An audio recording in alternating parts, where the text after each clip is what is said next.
Hello students, मैं उम्मीद करता हूँ कि आप सभी लोग अच्छे होंगे। आज दिनांक 13 अगस्त 2023 को Patna high court assistant mains की एग्जाम समाप्त हो चुकी है और जो भी स्टूडेंट जो इस एग्जाम में अपीयर हुए हैं वे लोग अपने डिफरेंट सोर्स से उन्होंने क्या आंसर दिया है लगभग मिला चुके होंगे, क्योंकि एग्जाम समाप्ति के बाद आप लोग को क्वेश्चन पेपर जो है घर ले जाने की इजाज़त दे दी गई थी। तो मैंने भी आज के क्वेश्चन का डिटेल अध्ययन किया और इस निष्कर्ष पर पहुंचा हूं कि क्वेश्चन जो थे इजी टू मॉडरेट लेवल के थे। ठीक है, इसमें मैं सबसे पहले आपको बता दूं कि इसमें दो सेक्शन थे। इंग्लिश से 60 प्रश्न जो थे 60 अंक के थे, यानी इंग्लिश में 60 प्रश्न जो थे 60 मार्क्स के थे और हिंदी में 40 प्रश्न 40 अंक के थे, यानी कुल 100 अंक की मेंस की एग्जाम हुई थी। ठीक है, और इसी के आधार पे आपकी मेरिट बननी है। जैसे अभी रिटेन टेस्ट के रिजल्ट, मेंस की रिजल्ट आएगी, उसका टाइपिंग टेस्ट होगी, फाइनली इंटरव्यू होगी, तब आपकी मेरिट लिस्ट जारी होगी। तो जो अभ्यर्थी जो है कि मेंस में अच्छा परफॉर्म करेंगे उन लोगों के फाइनल सिलेक्शन होने की काफी संभावना होगी। तो सबसे पहले मैं आपको आज इंग्लिश के में जिस टाइप के क्वेश्चन पूछी गई है उस पर डिटेल डिस्कशन कर लेता हूँ। ठीक है, तो सबसे पहले हम लोग देखते हैं कि इंग्लिश में एस्से जो थे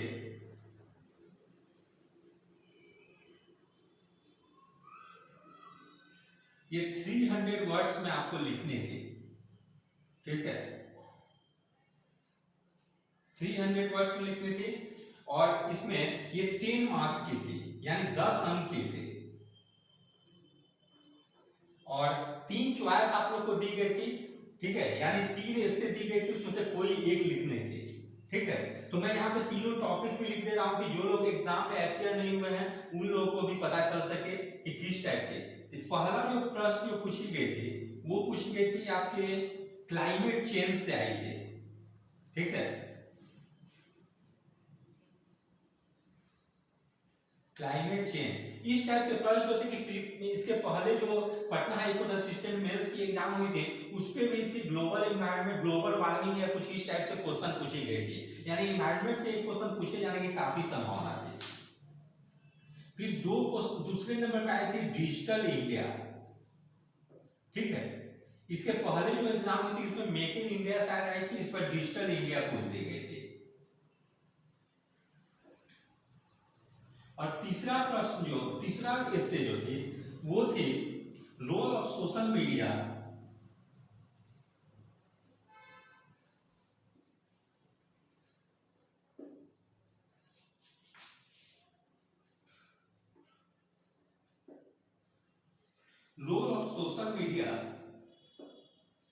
इन शेपिंग पब्लिक ओपिनियन।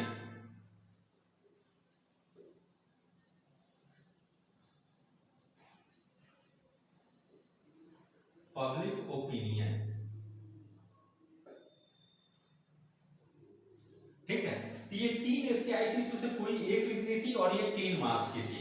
तो जनरली मैंने बहुत सारे आज मैं एग्जामिनेशन सेंटर गया था और बहुत सारे स्टूडेंट से बात की, तो मोस्टली स्टूडेंट्स ने क्लाइमेट चेंज पे लिखी है। ठीक है, लेकिन मेरा कहना है कि जो स्टूडेंट जो है या तो डिजिटल इंडिया या role of social media in shaping public opinion पे लिखे होंगे उन लोगों को कुछ मार्क्स ज्यादा आ सकती है कंपैरेटिवली क्लाइमेट चेंज पे, क्योंकि क्लाइमेट चेंज जो टॉपिक जो है वो जनरलाइज टॉपिक्स है और इस पे अगर मैक्सिमम लोग लिखेंगे, सब लोग लिखेंगे तो एवरेज मार्किंग हो जाएगी, इसलिए 10 मार्क्स की है।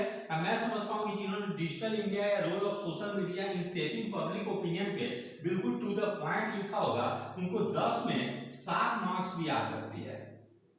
ठीक है, जिन्होंने बिल्कुल टू द पॉइंट लिखा होगा अगर उनको इसमें 7 मार्क्स आ जाती है तो उन लोग को मैं समझता हूँ कि बहुत अच्छा मार्क्स हो गए। ठीक है, इस प्रकार से एस्से में जिन्होंने टू द पॉइंट बिल्कुल लिखा होगा उन लोगों को 7 मार्क्स भी इसमें आ सकती है। फिर हम लोग देखते हैं कि दूसरा प्रश्न जो थी वो लेटर राइटिंग से थी।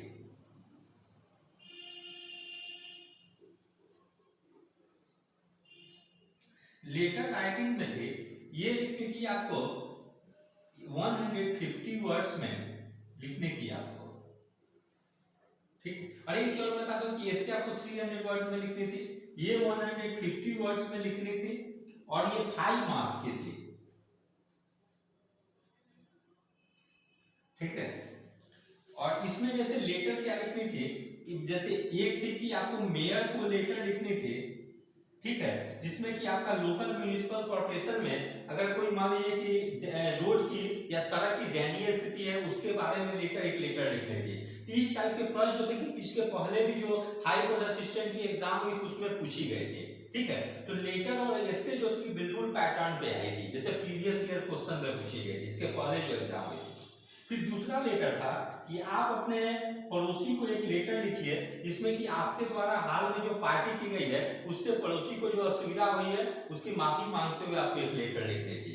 और तीसरा लेटर थे कि आपको superintendent of Patna medical college hospital को एक लेटर लिखनी है कि वहां पे जो है कि आपके मतलब सफाई नहीं है और गंदगी काफी ज्यादा है, उसके तरफ ध्यान आकृष्ट कराते हुए आपको एक लेटर लिखनी है, ठीक है, मेडिकल कॉलेज हॉस्पिटल के सुपरिटेंडेंट को। इस प्रकार से लेटर राइटिंग में 3 प्रश्न आपको दी गई थी, इसमें से एक लिखने थी।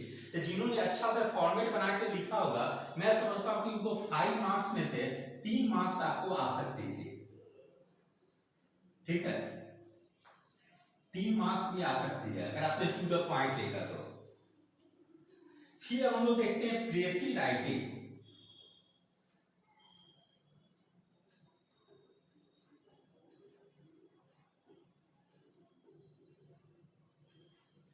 प्रेसी राइटिंग में क्या थे कि जैसे पीआईएल इन जुडिशरी यानी पब्लिक इंटरेस्ट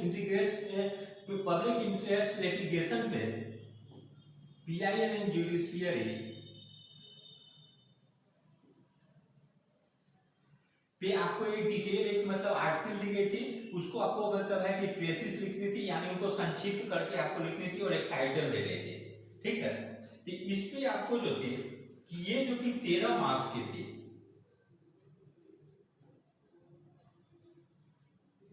जिसमें 3 मार्क्स जो थे टाइटल देने के होंगे और 10 मार्क्स जो होंगे कि आपको प्रेसिस या संक्षेपण करते हैं उसके लिए होंगे।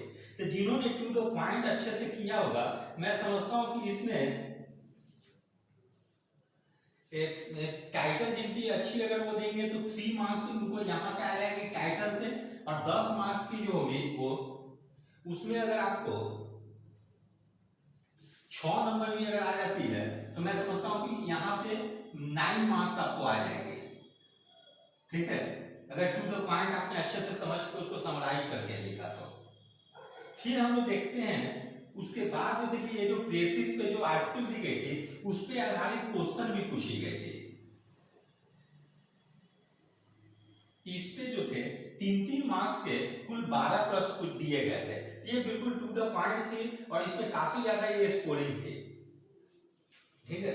ये जो 12 मार्क्स को मैं समझता हूं कि इन्होंने अच्छे से समझ के मुश्किल से 2 लाइन में आंसर देनी थी, जो अगर 12 मार्क्स को अगर अच्छे से अगर लिख देते हैं तो 12 में से 8 मार्क्स थे कि आपको बिल्कुल आ सकते हैं, ठीक है, 12 में से 8 मार्क्स थे आपको बिल्कुल आ सकते हैं। फिर हम लोग देखते हैं सिनोनिम्स और एंटोनिम्स जो थे वो मॉडरेट टू टफ लेवल के थे। सिनोनिम्स एंटोनिम्स में स्टूडेंट को काफी प्रॉब्लम हुई है, इसलिए मैं इस सेक्शन में मैं समझता हूं कि जैसे सिनोनिम्स आपके 5 क्वेश्चन पूछी गई थी तो 5 में मैं समझता हूं कि आपके अगर 2 क्वेश्चन भी अगर सही हो जा रहे हैं तो मैं समझता हूं कि आपके लिए एडवांटेज है, ठीक है, क्योंकि यहाँ पे सब स्टूडेंट को प्रॉब्लम हुई है। तो 2 क्वेश्चन की 2 मार्क्स आपको मिल जाएंगे सिनोनिम्स में। फिर इसी ढंग से एंटोनिम्स में भी प्रॉब्लम हुई है, तो यहाँ पे भी आपको अगर 2 क्वेश्चन अगर सही हो जाते हैं तो मैं समझता हूं तो भी ठीक है, ठीक है, 2 क्वेश्चन के आपको 2 मार्क्स मिल जाएंगे, ठीक है, यानी 10 में अगर 4 नंबर भी आ जाते हैं तो मैं समझता हूं सेटिस्फैक्टरी है, क्योंकि सिनोनिम्स एंड एंटोनिम्स जो थे मॉडरेट टू टफ लेवल के थे, यानी उसके ऑप्शन जो थे कि वो बिल्कुल आसान थे, लेकिन जो मतलब जो मेन वर्ड दी गई थी उसको समझने में थोड़ी सी दिक्कत हो रही थी। फिर हम लोग देखते हैं कि जैसे डायरेक्ट स्पीच को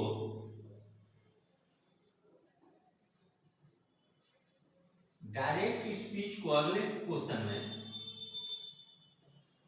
change direct speech to indirect speech,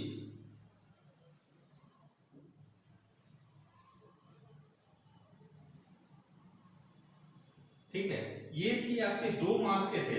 यहाँ भी स्टूडेंट को प्रॉब्लम हुई है, ठीक है। इसमें भी मैं समझता हूँ कि स्टूडेंट के 0 मार्क्स आएंगे, क्योंकि यहाँ पे भी मार्क्स गेन करना काफी मतलब कठिन थी, ठीक है। इसको भी मैं काट दे रहा हूँ कि इसमें आपके किसी के सही नहीं होंगे। फिर वॉइस आसान थे, ठीक है। वॉइस में आप दो क्वेश्चन थे 2 मार्क्स के, यहाँ पे आप 2 मार्क्स इजीली गेन कर सकते थे, ठीक है। यहाँ पे 2 मार्क्स आप इजीली गेन कर सकते थे, वॉइस इजी थी। अब आते हैं लोग इडियम एंड फ्रेजेस पे। इवन इडियम एंड फ्रेजेस काफी आसान थी,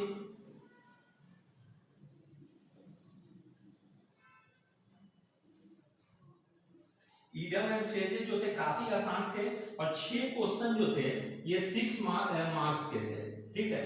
यानी 6 क्वेश्चन 6 मार्क्स के थे, ये काफी स्कोरिंग थे। सारे जो पूछे गए थे इडियम फ्रेजेस सब रिपीट थे। प्रीवियस ईयर क्वेश्चन आपने एसएससी सीजीएल का अगर क्वेश्चन देखा होगा या सीएचएसएल का, तो बिल्कुल सारे क्वेश्चन रिपीट थे, इसमें कोई प्रॉब्लम नहीं हुई होगी, क्योंकि सारे सिलेबस जो थे किसी भी इंग्लिश के बुक से उठा कर दी गई थी। तो यहाँ पे आप 6 में 6 मार्क्स गेन कर सकते थे। इस प्रकार से हम लोग देख सकते हैं कि जिन्होंने मेरे द्वारा जैसे बताया गया, जैसे इससे में क्लाइमेट चेंज छोड़ के जिन्होंने डिजिटल इंडिया या role of social media in shaping public opinion लिखा होगा, मैं समझता हूं उनको 10 में 7 मार्क्स की आ सकती है। तो हम एक बार मार्क्स में कैलकुलेट कर देता हूं। 7 मार्क्स इससे में आ जाती है आपको, ठीक है। फिर लेटर राइटिंग में आपको 3 मार्क्स आ जाती है, 5 मार्क्स में से 10 मार्क्स हो गए। फिर आपको ट्रेसी राइटिंग में 9 मार्क्स आ जाती है, 19 मार्क्स हो गए। फिर आपको क्वेश्चन जो थे 12 मार्क्स के, उसमें 8 मार्क्स आ जाते हैं, तो 27 मार्क्स हो जाती है। फिर सिनोनिम्स में अगर 2 ही सही होती है तो 29 मार्क्स, यहाँ से भी एंटोनिम्स में 2 सही होती है तो 31 मार्क्स। यहाँ पे आपके कोई मार्क्स नहीं उठेंगे।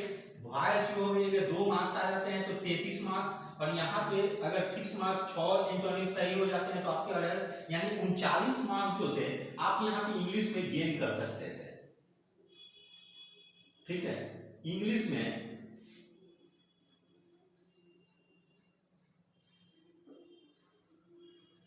मैं समझता हूं कि जिन्होंने ये स्टूडेंट की थोड़े बहुत अच्छे से तैयारी की होगी, वो लोग 60 में से 39 मार्क्स इजीली ला सकते थे, ठीक है। इतना मार्क्स लाने में किसी को कोई प्रॉब्लम नहीं होगी, क्योंकि मैंने देखा सिनोनिम्स एंटोनिम्स टफ थी, मॉडरेट टू टफ लेवल थी, इसलिए मैंने यहाँ पे रखा कि 5 में से 2 ही क्वेश्चन आपके सही होंगे, 2 सिनोनिम्स सही होंगे, 2 एंटोनिम्स सही होंगे। इसलिए मैंने बिल्कुल जो है कि मिनिमाइज मार्क्स पे रखा है। कितने मार्क्स में कोई भी स्टूडेंट अगर टू द पॉइंट तैयारी किए होंगे तो वे लोग 60 मार्क्स यानी 60 अंक में से 39 अंक इंग्लिश में बिल्कुल ला सकते हैं, ठीक है।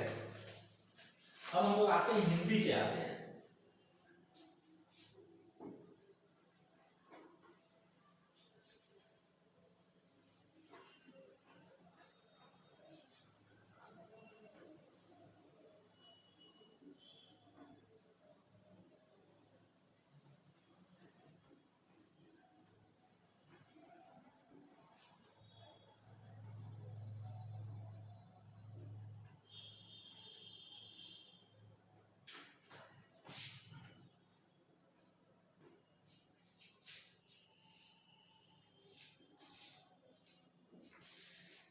जैसे हिंदी में हम लोग देखते हैं, हिंदी 40 अंक के थे, ठीक है। हिंदी 40 अंक के थे।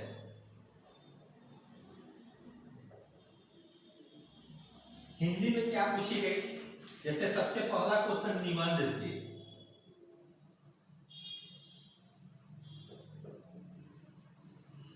ठीक है। निबंध जो थे लगभग 300 शब्दों में लिखनी थी आपको, 300 शब्दों में, और ये 10 अंक के थे,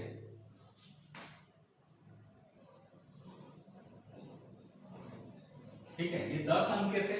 तो हिंदी में कौन कौन से क्वेश्चन थे, जैसे एक थी स्वच्छता अभियान, मैं बोल दे रहा हूं, दूसरा थी आत्मनिर्भर भारत, और तीसरा निबंध थी विकास और पर्यावरण संरक्षण।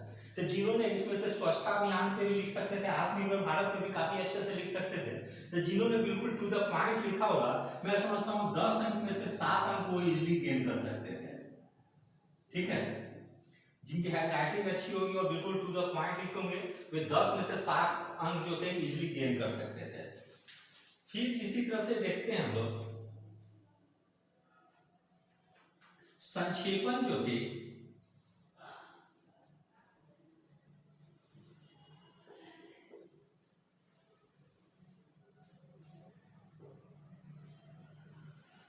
संक्षेपण 7 अंक के थे,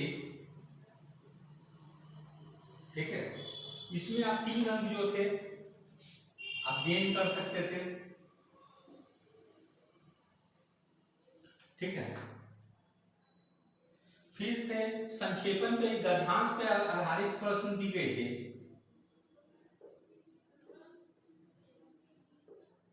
जो संक्षेपण के जो गद्यांश दिए गए थे उस पे आधारित प्रश्न थे।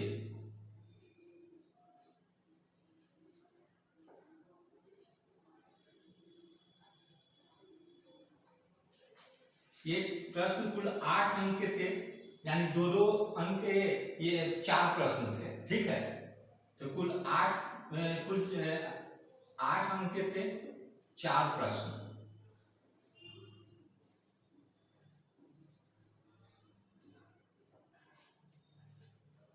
ठीक है।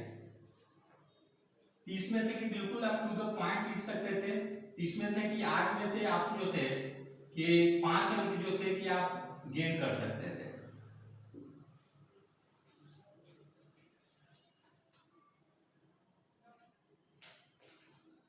फिर थे मुहावरा थे,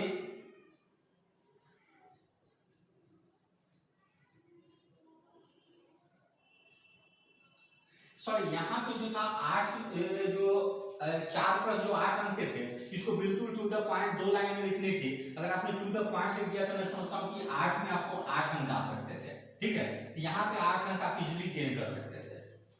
फिर मुहावरा जो थे, ये 5 मुहावरे दिए गए थे, 5 प्रश्न थे मुहावरा के और ये 5 अंक थे, और इसको वाक्य भी बना दी थी। ये भी काफी आसान थी, इसमें भी आप 5 में 5 अंक जो है कि आप गेन कर सकते थे। ये काफी आसान थी, मार्क्स उठाने वाली थी। फिर हम लोग देखते हैं संधि विच्छेद। संधि विच्छेद भी आसान थी, शायद संतोष की संधि विच्छेद पूछी गई थी। ये एक प्रश्न थी, 1 अंक की थी। फिर से हम लोग देखते हैं उपसर्ग, इसमें प्रॉब्लम हुई होगी स्टूडेंट को, ठीक है। एक प्रश्न थी 1 अंक की, इसलिए मैं इसका अंक नहीं जोड़ रहा हूं, ठीक है। इसमें प्रॉब्लम हुई होगी स्टूडेंट्स को। फिर यहां हम लोग देखते हैं समास। समास आसान थी, इसमें स्टूडेंट जो थे कि 1 अंक गेन कर लिए होंगे, ठीक है। फिर हम लोग देखते हैं यहाँ पे विलोम। विलोम भी आसान थी, विलोम भी स्टूडेंट 1 अंक गेन कर लिए होंगे, ठीक है। ये सॉल्व कर लिए होंगे इजी, यहां भी कोई दिक्कत नहीं हुई होगी स्टूडेंट को। फिर हम लोग देखते हैं कारक। कारक में भी थोड़ी सी स्टूडेंट को प्रॉब्लम हुई होगी, इसलिए इसका भी ये एक क्वेश्चन 1 अंक की थी, इसलिए इसको भी मैं नहीं जोड़ रहा हूं, ठीक है। इसमें भी शायद मार्क्स ना उठ पाए। फिर 9 थी पत्र लेखन।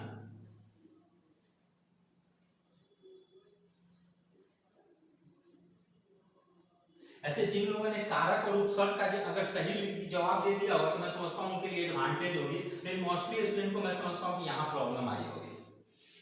तो पत्र लेखन जो थी वो 150 शब्द में लिखनी थी आपको, ये थी 5 अंक की थी, ठीक है। 5 अंक की थी, और इसमें था कि जो भी लिखेंगे मैं समझता हूं कि आपको अगर 2 अंक 5 अंक की थी और 2 अंक आपको आती है, ठीक है, तो मैं समझता हूं देखिए आपके मार्क्स कितने हो जाते हैं कि इंग्लिश हिंदी में इतने मार्क्स लाए जा सकते थे। जैसे 7 नंबर आपको निबंध में आ जाती है, संक्षेपण में 3 अंक आ जाती है, ठीक है, 10 अंक हो गए। गद्यांश पे आधारित में आपको 8 अंक आप उठा सकते थे, 18। मुहावरा 5 सही कर सकते थे, 23। संधि विच्छेद सही होगी 1, 24। समास 1 अंक 25। विलोम 1 अंक 26, और इसमें 2 अंक सही हो जाते हैं, 28 अंक, ठीक है। यानी 28 अंक हिंदी में इजिली लाए जा सकते थे। मैं मिनिमम लेके चल रहा हूं। तो हिंदी में 28 अंक,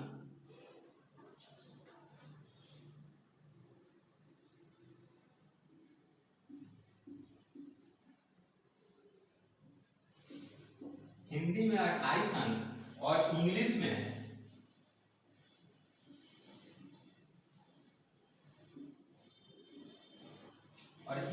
मैंने जैसे बताया था आपको कि 39 अंक यानी 39 मार्क्स, इतने मार्क्स जो कि आप इजीली लाई जा सकते थे। यानी जिस स्टूडेंट्स की टोटल अगर मेरे अनुसार 67 मार्क्स यानी 67 अंक से अगर अधिक आ रही है तो मैं समझता हूं कि वे लोग बिल्कुल सेफ जगह पे हैं और डेफिनेटली नेक्स्ट स्टेज के लिए उन लोग को कॉल आएगी। ठीक है, क्योंकि मैंने मतलब काफी क्वेश्चन का मतलब डीपली स्टडी किया और इस निष्कर्ष पर पहुंचा हूं कि जिस स्टूडेंट के 67 मार्क्स या 67 अंक अगर उनके मेल इस पेपर में आ रहे हैं, मैं समझता हूं डेफिनेटली वो नेक्स्ट स्टेप के लिए उन लोगों की सिलेक्शन होगी। ठीक है, तो आप देखिएगा जब मार्क्स जारी की जाएगी तो निश्चित रूप से कट ऑफ इसी के आसपास रहेगी, क्योंकि मैंने डिटेल स्टडी किया क्वेश्चन का और देखा कि कुछ जगह पे प्रॉब्लम हुई है, तो कुछ सेक्शन में मार्क्स गेन करना काफी आसान थी इंग्लिश और हिंदी में। ठीक है, तो इस निष्कर्ष पे पहुंचा हूं। मैं बार बार कर रहा हूं कि जिस स्टूडेंट के अगर 67 मार्क्स से ऊपर आ रहे हैं या 1-2 नंबर कम भी आ रहे हैं, वे लोग अभी से ही नेक्स्ट स्टेज की तैयारी के लिए लग जाए, क्योंकि नेक्स्ट स्टेज में कंप्यूटर टाइपिंग की टेस्ट होने वाली है। मैं समझता हूँ रिजल्ट आने के बाद आप लोग को बहुत ज्यादा समय नहीं दी जाएगी और तुरंत टाइपिंग टेस्ट के लिए बुला ली जाएगी। इसलिए जिस स्टूडेंट की इतने मार्क्स आ रहे हैं, मैं जनरल का मार्क्स बता रहा हूँ 67। ठीक है, बाकी अन कैटेगरी की होगी, चाहे वो जनरल महिला वर्ग की हो या ईडब्ल्यूएस की पुरुष या महिला की हो या ओबीसी की हो, उसकी इसमें से 2-3 नंबर और कम जाएंगे। ठीक है, ये जनरल का कट ऑफ है, मैं बार बार बता देता हूँ, आप लोग कंफ्यूज नहीं होंगे। ठीक है, ये जनरल मेल का कट ऑफ है 67 मेल जनरल। ठीक है, इसी तरह जो है कि जैसे मैं रख लेता हूं कि जनरल फीमेल का कट ऑफ जो है, जनरल फीमेल का कट ऑफ जो है मैं समझता हूं कि 61 मार्क्स जो है जानी चाहिए। ठीक है, फीमेल की। फिर इसी तरह से देखें ओबीसी मेल की देखें तो ओबीसी मेल की देखें तो मैं समझता हूं कि 63 के आसपास जानी चाहिए। ठीक है, 63 मार्क्स ये मेल की है। फिर इसी तरह से फीमेल की बात करें तो ओबीसी में 59 रख सकते हैं। ठीक है, 59 मार्क्स। इसी तरह से ईडब्ल्यूएस की बात करें तो ईडब्ल्यूएस मेल में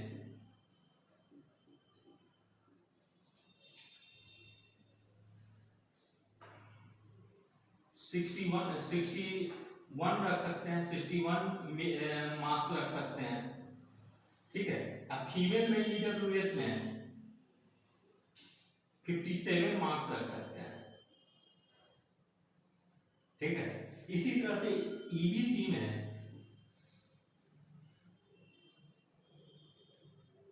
ईबीसी में 59 मार्क्स और फीमेल में 56 मार्क्स रख सकते हैं।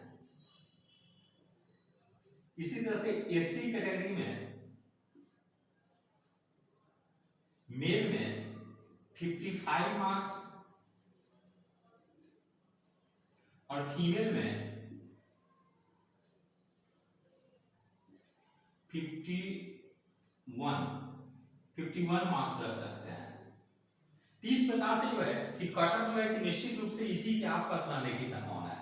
ठीक है, इसलिए मैंने यहाँ पे जो 67 मार्क्स जो बताया है वो जनरल मेल का बताया है। जिस स्टूडेंट के 67 मार्क्स आ रहे हैं, मैं समझता हूँ डेफिनेटली उन लोगों की नेक्स्ट स्टेज के लिए कॉल आएगी और वो लोग बिल्कुल सेफ जगह पे होंगे। और जनरल के अलावा मैंने अन कैटेगरी का भी जो कट ऑफ बताया है वो इसी के आसपास बिल्कुल रहने की संभावना हो। अतः जो लोग इस कट ऑफ को पार कर रहे हैं वे लोग नेक्स्ट स्टेज की तैयारी के लिए अभी से लग जाए। यदि आप सभी लोगों को मेरा चैनल अच्छा लगा हो, इसे लाइक से और सब्सक्राइब करें। धन्यवाद, टेक केयर।